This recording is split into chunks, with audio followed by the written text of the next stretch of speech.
and Panic in his book said, the Daily Telegraph leader writer cynically observed that judges were perhaps not ideally suited to lecture their fellow human beings on acceptable conduct in conditions of extreme deprivation.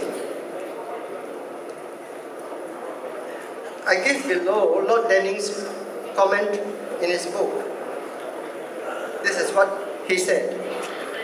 None of that eloquence of Lord Coleridge satisfies me that the judges were right. I think Mr. Baron Huddleston ought to have left the decision to the jury without directing them that the men were guilty of murder. He should have left it to them to say whether the men were to be excused by the extreme peril in which they were placed. I have no doubt that left to give a general verdict, a Devon jury would have found the men not guilty. Subsequently, Dudley and Stevens were reprieved by Queen Victoria. Their death sentence was reduced to 6 months imprisonment. The moral of the story is this: if judges are insensitive to the universal acclaim of the general public, then they might provoke an unexpected reaction from the people. The next story is a clear example of what I've just said. 5 minutes more. If I cannot finish it in 5 minutes more, you have this. Or if you can't get a copy, you can you can read it in the internet, I said. The next story is... The next story is a clear example of what I've just said. And it involves the great Lord Mansfield, who, as all lawyers know, was one of the great judges of the common law. In fact, he was reputed to be the father of the commercial law as we understand them today. Although Lord Mansfield was morally right, he took the wrong step by ignoring the law of the land.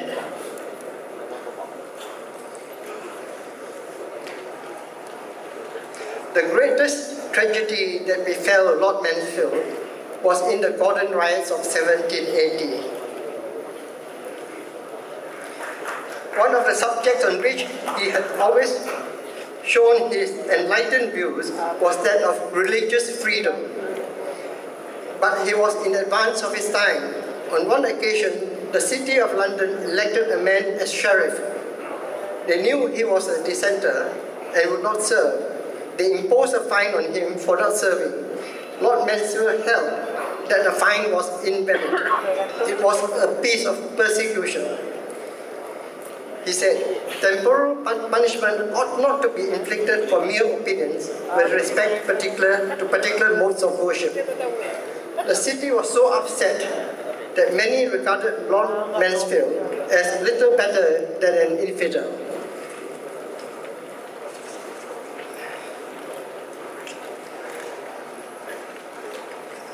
On another occasion, a Roman Catholic priest had said Mass contrary to the law of England.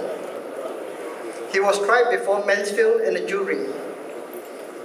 He was undoubtedly guilty as the law then stood, but Lord Mansfield summed up for an acquittal.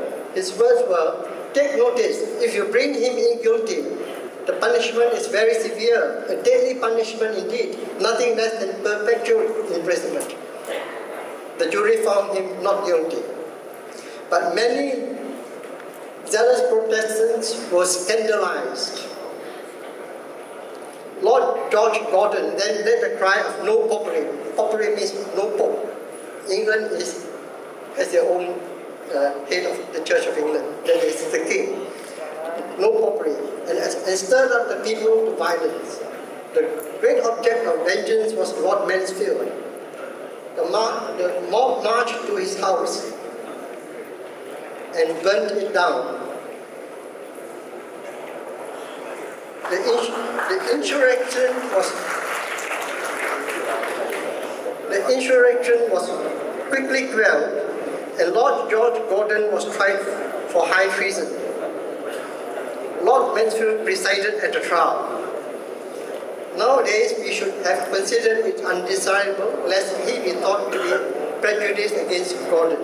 But Lord Mansfield tried the case with perfect propriety. And what happened was, Lord George Gordon was acquitted. So the man who instigated the burning of his house, because he gave a decision which was not according to the law was that a Roman Catholic cannot preach in England. And yet the man who was charged before him was released.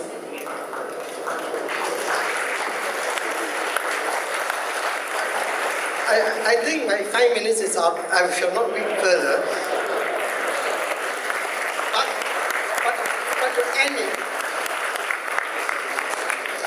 But to end it, I refer to the famous case of public prosecutor against Param Kumarasamy. I will not read it out to you. It is here. You can read it for yourself. It was a case.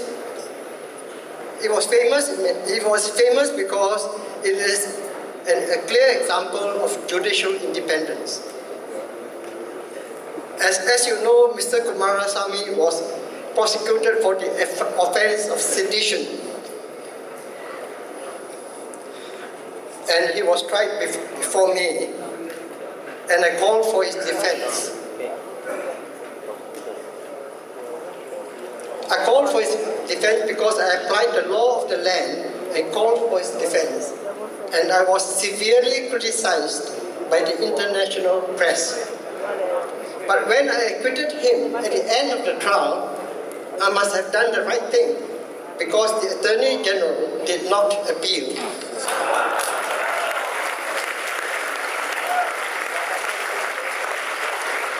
I shall end with a short message.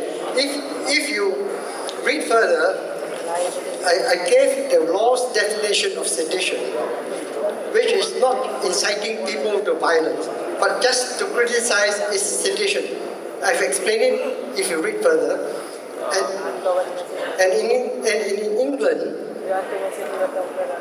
the judge cannot find a person guilty of sedition, even if it comes within the law as stated.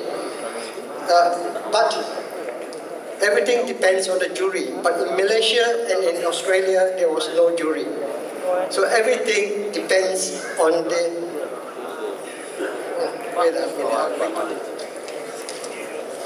independence of the judiciary.